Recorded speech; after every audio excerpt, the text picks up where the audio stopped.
mano tacca tacca. Là sáng sơ rơi rụng,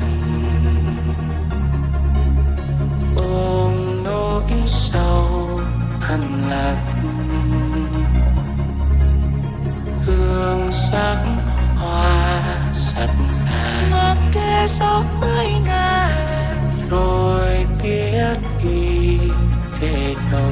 Trôi theo áng mây phiêu bồng, ai thấu lòng có nhớ, ai đâu hiểu lòng thương lắm vẫn duyên lỡ làng. Ai thương thân này để có ngước lên trời cao dang rộng cánh tay, từ cánh chim bay là lời nhưng nào ai hay. Ai có thấu trao chờ mùa xuân tới thân này chơi vơi, chờ khắp thế gian im lặng. Họ vào ánh mắt chuột lòng nhân gian ôi à, phần tơ duyên sao xa.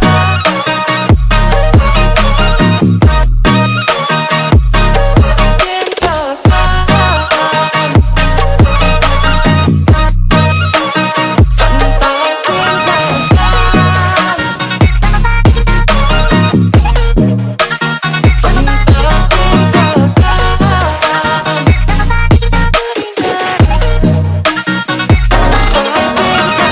Sông sâu được ta có thâu, vai vai lượt được bao lâu.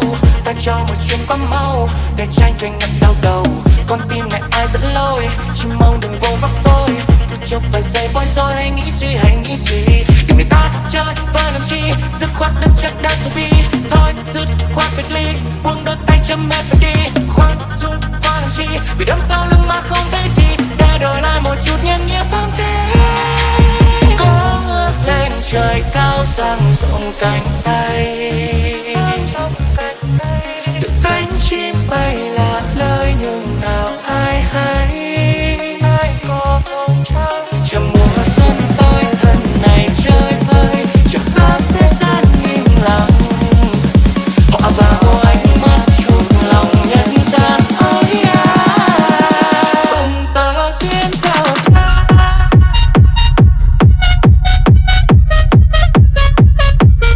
Duyên sao xa, phần tơ duyên sao xa. Phần tơ duyên sao xa.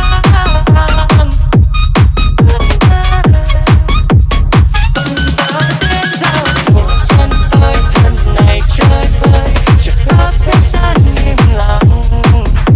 Họ vào ánh mắt chuột lòng nhân gian ôi à, phần tơ duyên sao xa.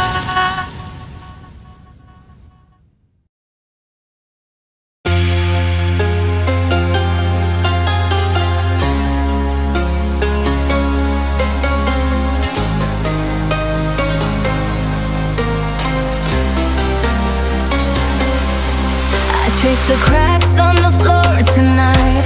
Neon shadows dance in the broken light. A heartbeat fly